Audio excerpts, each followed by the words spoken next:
from Kansas State University. This is Agriculture Today. Eric Atkinson with you.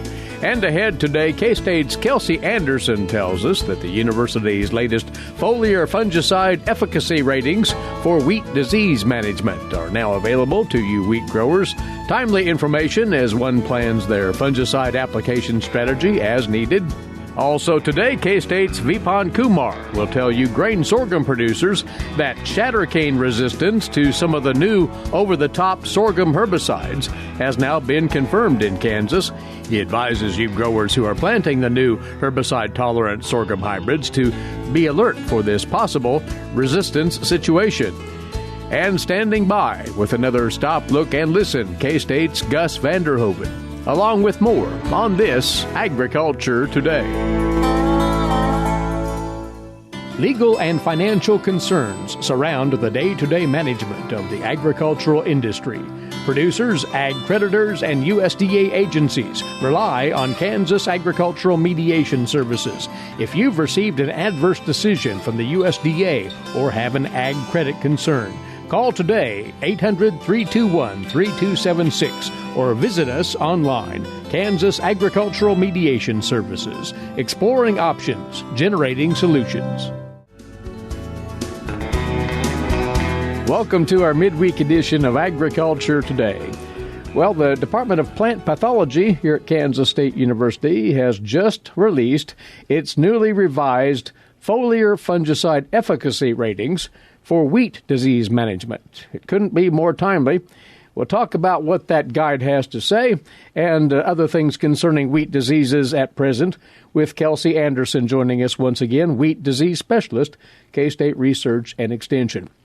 So talk about, if you would, Kelsey, this source of information that's maintained yearly for wheat producers, the efficacy ratings for fungicides. Yeah, so every year we update the Foliar Fungicide Efficacy Ratings for wheat, and we just did that again this year. And this is, I think, a pretty unique document because it not only takes into account lots of trials that we've had here in Kansas, but it's basically a collaborative effort between many states where we can compile lots of efficacy data and really suggest which products will work best for certain diseases.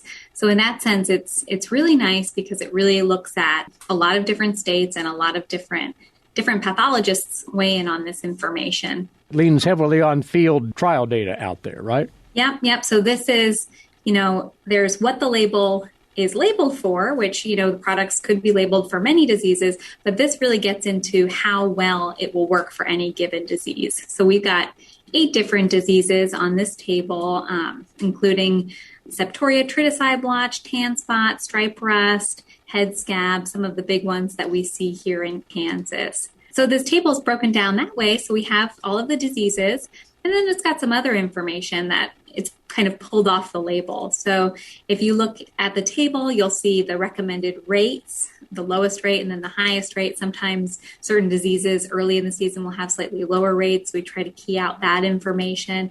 And we also include the product name and the active ingredients. And we split that into kind of that bucket of our different classes or our mode of actions of fungicides. So we have our strobilurins grouped out, our triazoles, and then some of our products that have both of those or another mode of action that's organized there. And then you can see that each of the products has a rating. So it could go from poor or even not labeled or not recommended all the way to excellent. And those are all really based on those university trials where we've seen them for multiple years in multiple locations. So the table is set up very straightforwardly. One can cross-reference all this information. And you have, upwards of 18 different products you're looking at here, Kelsey? Yep, and we try to keep these. So every year we go through and make sure that we have products here that represent not only what is used widely, but also what's being marketed. So we try to remove products that might have gotten a little older or just aren't marketed or available. And that's really how we come up with this list. And just to mention here, there's added information reminding producers of the harvest interval restrictions for each of these products, which is, of course, a component that shouldn't be overlooked. Oh, absolutely. Yeah. So that's something we run into here in Kansas wheat production is there's an end date for when we can apply this prior to harvest. So we've got that listed out here as well. But always we recommend to always double check the label before any product's applied, because the label has, all of the information necessary to apply that product safely and correctly. Well, the efficacy ratings, the updated version is now available. And how do producers get a hold of it, Kelsey? So this is available. So we had a recent e-update where we linked to this document, and it's also available through the KSRE bookstore. So you can just search on either EP130, that's the number of the document, or on wheat foliar fungicides, and that should be easy to find there. It'll pop right up. It's a simple 2-page document and very, very easy to use, but at the same time, very helpful to you producers in making your fungicide decisions for foliar diseases in this growing season. Go to the K-State Research and Extension bookstore and search for it by name. And while we're talking diseases, we might just take that and apply it to what's going on out there in the countryside from what you're hearing lately, Kelsey. And as far as foliar diseases, there are actually 2 that you noted in the recent e-update newsletter that might be drawing attention now. Absolutely. So the ones that can be managed with fungicides that we're thinking about right now are tan spot and stripe rust. We have seen a good amount of wheat streak mosaic, but as a reminder, that cannot be managed with a fungicide, unfortunately. So we're really keying in on these fungal diseases, tan spot, and also we're starting to see stripe rust. So tan spot is really starting to show up because we've had some moisture in certain parts of Kansas. We've had several rains, especially in those fields that have been wheat on wheat or have high amounts of residue, where we start to see those little brown spots that have a yellow halo show up in the lower canopy. And that is okay when it's in the lower canopy, but when we start to worry is really when we see those moving up onto the flag leaf or very close to the flag leaf. So that flag leaf emergence is when we would want to consider a fungicide application if there is tan spot in the canopy. And if one then reflects back to the efficacy trials and the ratings, there are at least a handful of products that will work well against tan spot at this point? Absolutely. So there are several fungicides that are labeled excellent for tan spot, and then many that are very good. And there's also variety resistance. So those are kind of the 2 pieces of the puzzle.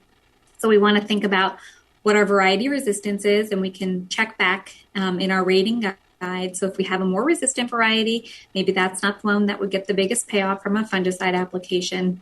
And then if we do have a susceptible or moderately susceptible variety, and those symptoms are showing up, we could use a product, any product that has a strobilurin in it. So older products like Headline or Quadris are good in that sense, but even something like a Proline or a Tilt would be very good, those triazole products. So really there are a lot of products here that could be effective against tan spot.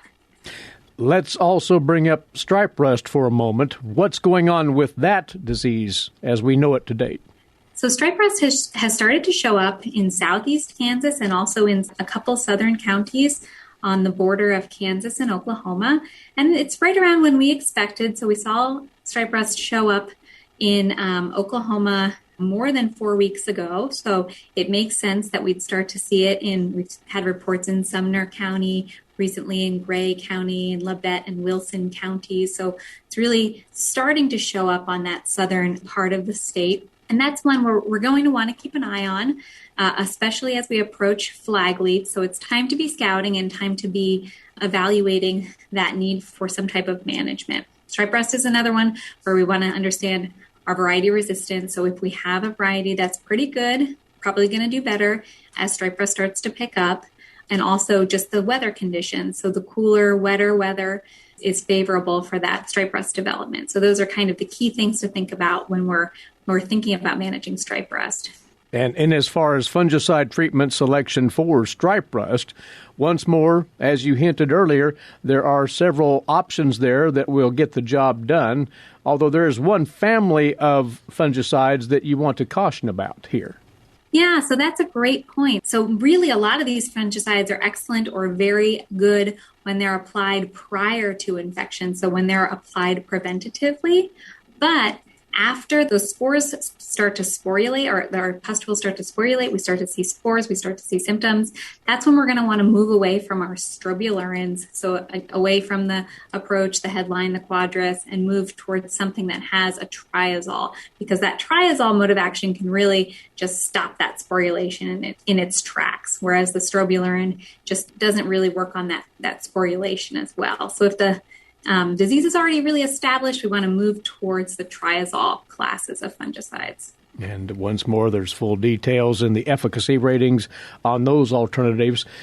Broadly, though, Kelsey, in making the decision whether to pull the trigger on a fungicide or not, a lot's involved here as far as the potential of the crop itself. We could go on and on with the factors, but you have several things you want producers to key on there. Oh, absolutely. And I think we touched on this already, but we definitely always want to check our variety resistance. We want to check where the pathogen is relative to our field. So if stripe rust has been reported locally, that's a really key thing to think about. And also previous history of pathogen pressure. So if we've had fusarium head blight or tan spot and some of these other residue-borne diseases, and we maybe have reduced or low tillage, so we have that residue there, that's going to be a situation where we're going to be really watching out for disease. And then, of course, the weather. So the weather is the driver of a lot of these diseases. Most of them like moisture. That's really going to be what we're going to keep an eye on as we come into that flag leaf heading period. Well, these next 6 to 7 weeks are going to be crunch time for producers in making decisions on disease control in that winter wheat crop. Lots of factors to put into the equation here, but we want producers to be sure to include in that process the information, again, that's found in this updated Foliar Fungicide Efficacy Ratings Guide for Wheat Disease Management here in 2021. At the K-State Research and Extension Bookstore, take full advantage of that, producers. And Kelsey, will look forward to visiting with you from time to time in the weeks ahead, for undoubtedly you'll have more news to share with us on the wheat disease front. Well, thanks for having me. We'll have you back again. Thank you. Kelsey Andersen is a wheat disease specialist with K-State Research and Extension. We'll be back with more on this Agriculture Today. For information on threatening weather, you should depend on the National Weather Service and their broadcast on NOAA Weather Radio. NOAA Weather Radio is an all-hazards radio network that provides up-to-the-minute weather information, including life-saving warnings anytime, day or night. NOAA Weather Radio also broadcasts information on man-made disasters, such as chemical spills, amber alerts, or other national emergencies. For the National Weather Service, I'm Bill Curtis. We're back now on this Agriculture Today. Now, as confirmed by our guest, we'll tell you about another incident of weed resistance to herbicide treatments on Kansas crop fields. Along with this, from K-State's Agricultural Research Center at Hayes, weed scientist there, Vipan Kumar, who has come upon a very important development here. Vipan, what we're talking about here is resistance of Shattercane, common weed in Kansas, in grain sorghum production. Tell what led you down this road to take a look at this, if you would. Hey, Eric, it's good to be with you. First of all, I like to take some time to give some background info on the project, what we have been doing here.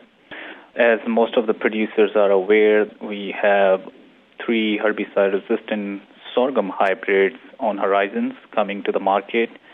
So those ones are iGrowth sorghum, Ensign sorghum, and Double Team. And among these, the iGrowth sorghum is basically a hybrid which will be resistant to imidazolinone class of herbicides in group 2s or ALS inhibitors. And Ensign sorghum will be a hybrid that can resist to a nicosulfuron, another class of group 2 herbicides. And Double Team is basically a ACCase inhibitor or class 1 herbicide-resistant sorghum. So these 3 technologies are kind of on the horizon. Among these 3, iGrowth sorghum is readily available already.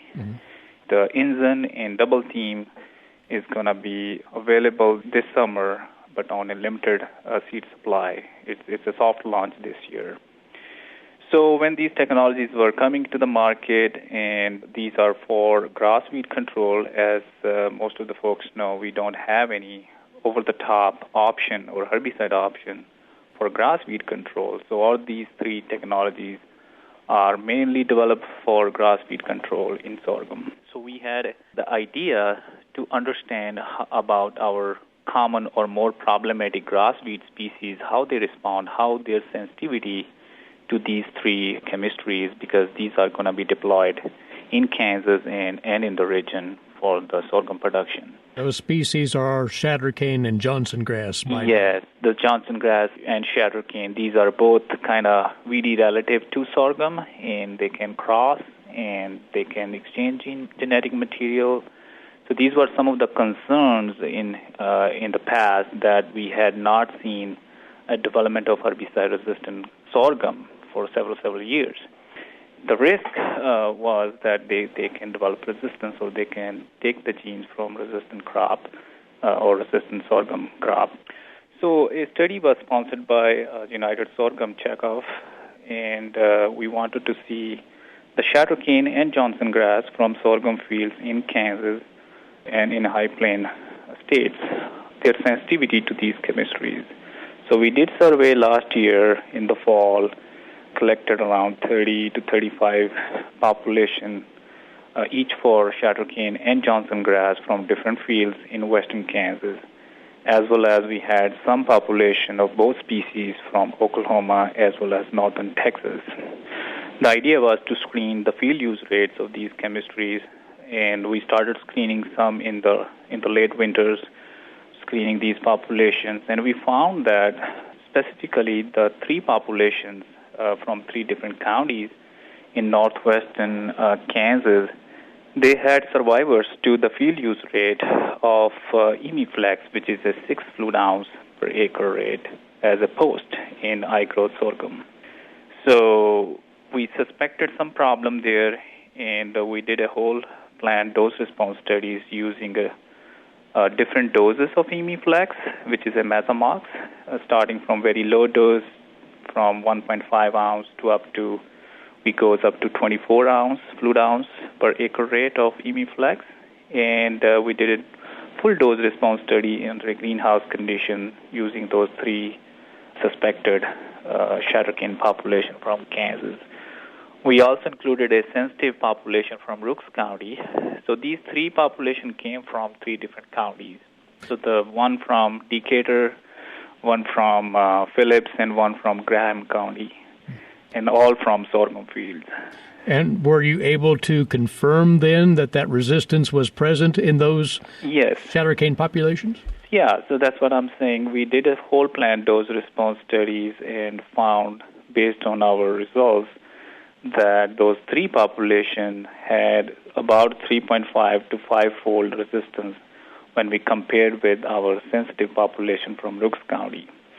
So those seedlings from those three populations survived 6 ounce, 12 ounce, and even one population survived 18 fluid ounce of Emiflex. So our label rate is 6 ounce. We cannot spray more than 6 ounce in a field situation. So along with these, the dose response studies, as I mentioned, our interest was also to look at the other technologies like Inzen and Double Team, where we have another group of Group 2 and herbicide and Group 1 class of herbicide to go with. So we screen these population also with alternate herbicides like Jest, which is a label in Inzen sorghum, which is an ecosulfuron. And we tested with the label rate of Jest at 0.9 ounce per acre rate. And then we had Cusalofop, which is labeled in a Double Team at 8 fluid ounce rate of Aggressor, because we didn't have the trade name for that Double Team hybrid so far. And then we also had a Roundup, which is our general burn down we use for our grass and broadleaf weed control at 32 ounce rate. And all these chemistries work pretty well on those resistant or Mesomox-resistant Shattercane. They killed about 100% control of those populations with these three chemistries at 21 days after treatment. So again, for producers, I would like to emphasize a few things here. Mm-hmm. First of all, Emiflex and Jest labels, if you look at those labels, Shattercane is not on those labels. So first of all, this needs to be understood that Shattercane is not on their labels. But if someone is going to plant high growth sorghum and going to spray Emiflex or some other grass weed control, and if they have Shattercane on their fields, history of Shattercane or Johnson grass, I would recommend those folks to kind of keep a close eye to see how those population or Shattercane or Johnson grass respond to those Emiflex treatments this summer, because this is the first year of these technologies going to be deployed. So it'll be interesting to see if there is any more cases of suspected resistance under those fields, and depending on what trait those folks are going with. So that's the one thing. Second thing is, in terms of management, as I mentioned, we don't have many options or post options to go with for grass weed control, and that's true for Shattercane and Johnson grass in sorghum. So my strategy will be to use some of the pre-applied chemistries, which are not like silver bullet, but still provide good to adequate control of grass species like group 15 herbicides, things like chloracetamides or azmetolachlor. Those still can provide a good control early in the season for grass as well as some broadleaf species. And third thing can be done is to manage these Shattercane in rotational crops. If you have a rotational crops, you are alternating those fields with corn or leaving it fallow, you still have an option. Like, as I said, Roundup was still effective on these populations that can take care of Shattercane if it is present in corn or in fallow fields. So those are the kind of few things growers can do, as well as I mentioned, if there are some folks trying to have some other traits on the ground, like Inzen or Double Team, depending on the seed availability, would like to see how their population responds to those traits as well. So those are some of the things the growers can do this year. As I mentioned, this year will be a more of like learning curve for everyone, because these technologies are just have arrived, and we notice that we have some problems here. And that really is the parting message, that good stewardship of the new technologies is going to be essential, and it's already being illustrated by this resistance in Shattercane to the specific compounds that you mentioned. That's true. Really like to emphasize the stewardship guidelines, developed by each of these labels and the traits, more specifically right application, timing, right rate, those kind of things, easy to follow as per the label. And always read the label, like what species you are targeting, because some species may not be listed on the label if you're just going with those traits. It's highly important news for producers who are committing to these new grain sorghum herbicide-resistant technologies, and in as far as the potential of Shattercane problems persisting, and we'll keep an eye on it with your good help, Vipan. Thanks very much for passing this along to our grain sorghum producers. Thank you. Thanks, Eric. Vipan Kumar is a weed scientist at K-State's Agricultural Research Center at Hayes. We'll be back with more for you here on this Agriculture Today. When you are in need of timely, reliable, and trusted information, K-State Research and Extension is here. Whether it's organizing people, information, or resources, they have the necessary tools. Community comes first for K-State Research and Extension. For more information and to connect with your county's extension agents, visit www.ksre.k-state.edu. Agriculture Today is back now here on the K-State Radio Network. Eric Atkinson with you. Over we go now to today's agricultural news page and these headlines, courtesy in part of DTN. Canadian National Railway has made a roughly $30 billion topping bid for Kansas City Southern, likely kicking off a bidding war for a railroad operator that's already agreed to a sale to another Canadian rival. The offer represents a 21% premium to the Canadian Pacific Railway's agreement to pay roughly $25 billion in a deal reached last month. Kansas City Southern is the smallest of the 5 major freight railroads in the U.S., but it does play a key role in U.S.-Mexico trade. With a network across both countries, its trains bring autos and other industrial products up from factories south of the border into Texas and the Midwest, and then hauls American farm goods back to Mexico. Both deals would create the first freight rail network linking the U.S., Mexico, and Canada by connecting ports in the 3 countries. Canadian National believes it is better positioned than Canadian Pacific, given a larger footprint and minimal route overlap with Kansas City Southern. Either deal would have to pass regulatory muster, which can be a prolonged process for railways in the U.S. A transaction would need approval from the U.S. Surface Transportation Board, which requires major railroad combinations to demonstrate that they are operating in the public interest by enhancing competition. Though ethanol groups see no reason for E15 labels on pumps, the industry offered recommendations to the EPA at the close of a public comment period on Monday, suggesting such a label should at least be made clearer to consumers. Back in January, the EPA proposed a number of possible labeling changes to E15 pumps, including modifying or eliminating labels altogether.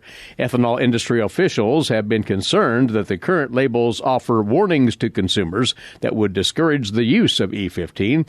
On the other hand, the groups have also suggested the expansion of E15 at fuel stations adds to the risk of using the wrong fuel and that labels should be more explicit. In public comments, Growth Energy said a new label should not discourage motorists from using E15. Growth Energy Chief Executive Officer Emily Score also said in a statement it was important to make E15 more accessible to motorists, saying that between the economic and environmental benefits, fixing E15 labeling and infrastructure, in her words, is a win-win for America. Brazil's agricultural ministry announced on Monday that that country has suspended import duties on corn, soybeans, soy meal, and soy oil through the end of the year as it seeks to rein in commodity price inflation. The Chamber of Foreign Commerce in Brazil had previously authorized suspension of corn import duties until March the 31st and soybean import duties until January the 15th. The ministry said the expectation when the original act was announced was that external prices would stabilize. However, they note that international prices had an upward trend, putting even more pressure on their domestic prices. According to the ministry, domestic prices continued to rise due to the strong external demand and the continued devaluation of the real against the dollar. Some are expecting that U.S. grain trade could benefit from these actions. And payments under the Coronavirus Food Assistance Program 2, or CFAP 2, have now reached $13.4 billion as of this past Sunday, up from $13.3 billion the prior week. Payments break down to $6.2 billion for acreage-based crops, $3.4 billion for livestock, $2.5 billion for sales commodities, $1.2 billion for dairy, and $57 million for eggs and broilers. There is a slight increase for CFAP 1 payments, as that total still rounds out to $10.5 billion, but the CFAP 1 payments for livestock are now at $5 billion, $2.6 billion for non-specialty crops, $1.8 billion for dairy, and $930 million for specialty crops, again, as of this past Sunday. Experts say that bringing broadband to every rural American will not be cheap. Here's a closer look from the USDA's Gary Crawford. To bring high-speed broadband service to the estimated 24 million rural Americans who don't have it, what will it cost? Answers vary quite a bit. From $60 to $80 billion. About $150 billion.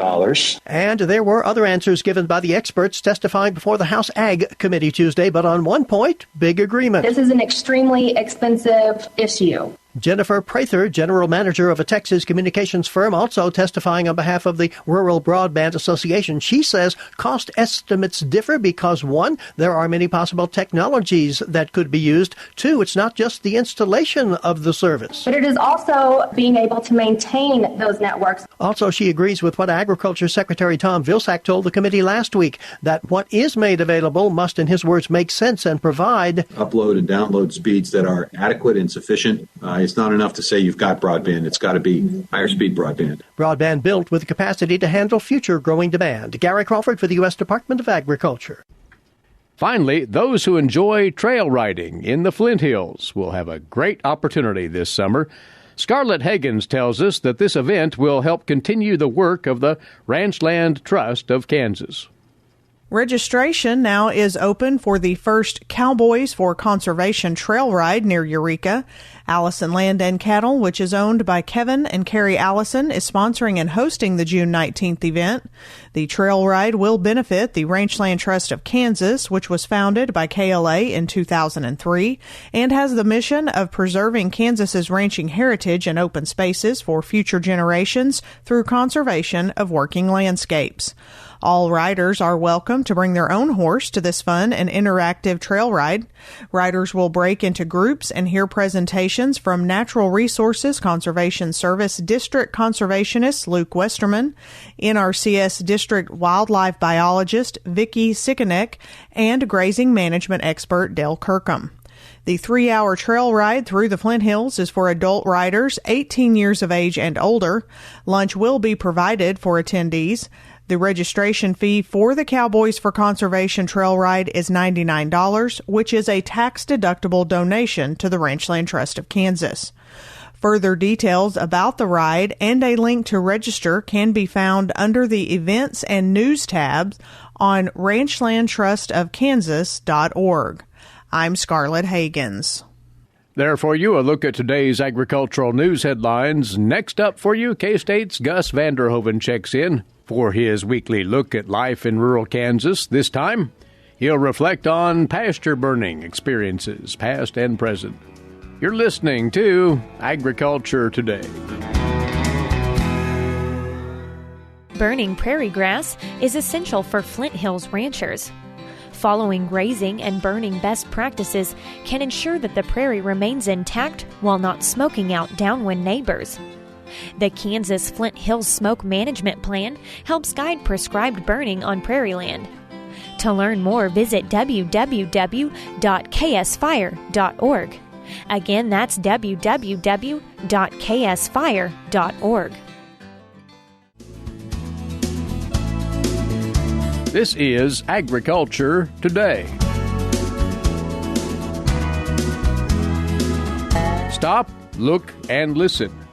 When fire rushes up a hillside where grass is at tall, it really can roar. That's Gus Vanderhoeven of Kansas State University with comment on life in rural Kansas. There was not much of a breeze, but just the right breeze to burn rangeland. The wind came from the northeast, the right direction to help my neighbors keep the fire off my land.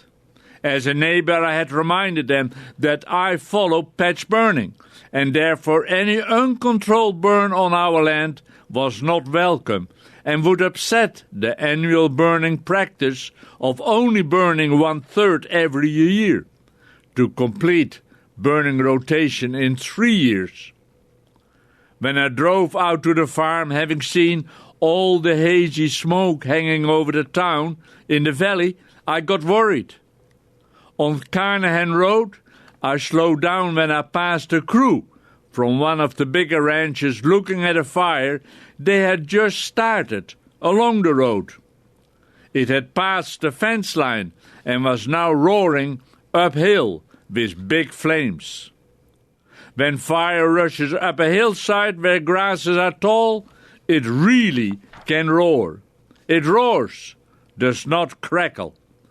I've watched and listened to it on our farm. It's impressive and sends a warning. Be careful. I'm dangerous. I burn all that is in my way. When I'm done, the earth will be black with rocks and stones clearly laying on top.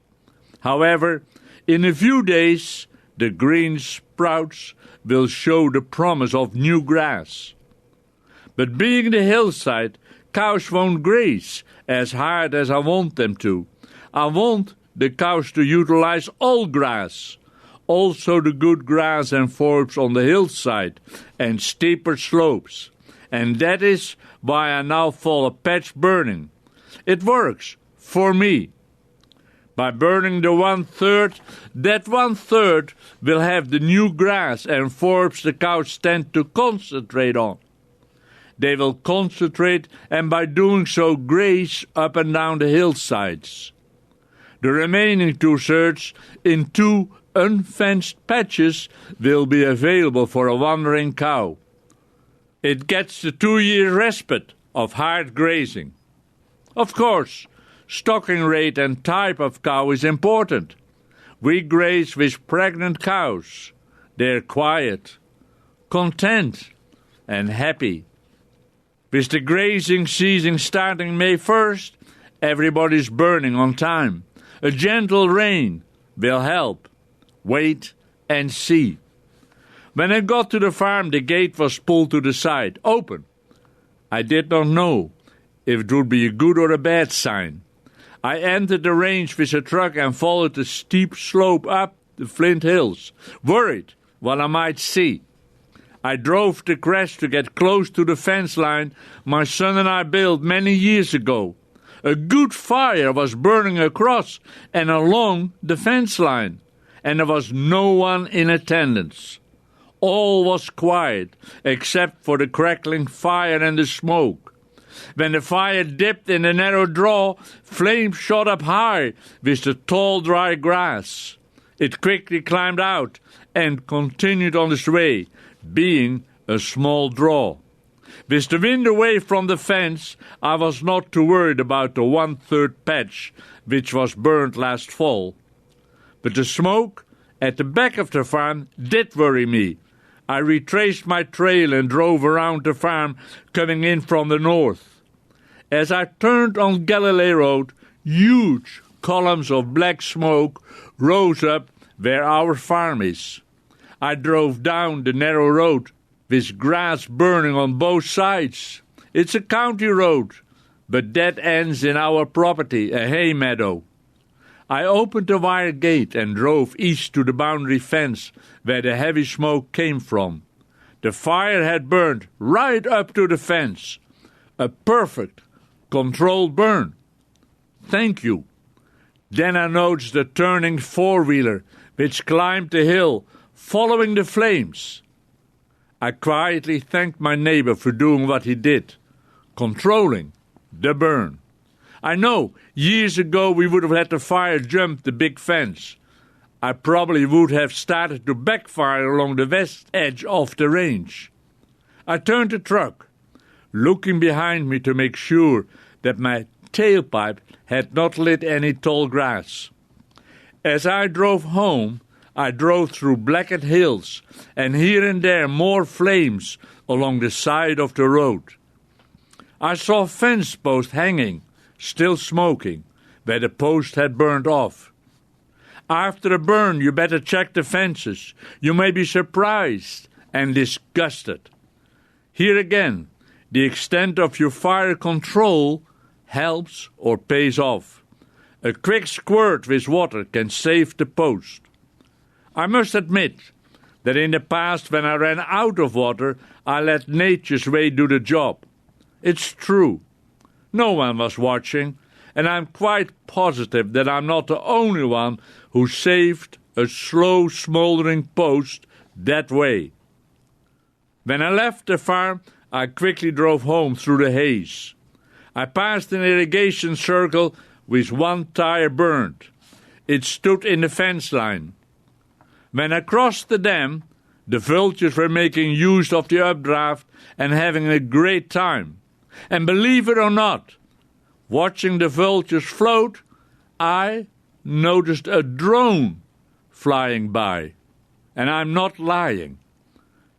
I would have thought it to be another vulture, except for the forearms and the turning props. What I really enjoyed is talking to the young grandson of my neighbor and showing him how to make fire to start a burn. It's the old way, friction of rapidly clapping hands. It never works. Gus Vander Hoeven of Kansas State University with his weekly commentary on life in rural Kansas, featured right here each Wednesday. Well, our time's away once again. Be sure once more to check out our podcast service, where you can hear a replay of this or any of our other weekday broadcasts. That's found at agtoday.net, agtoday.net. Meantime, please be back with us right here tomorrow, won't you? Until then, Eric Atkinson for Agriculture Today. This is the K-State Radio Network.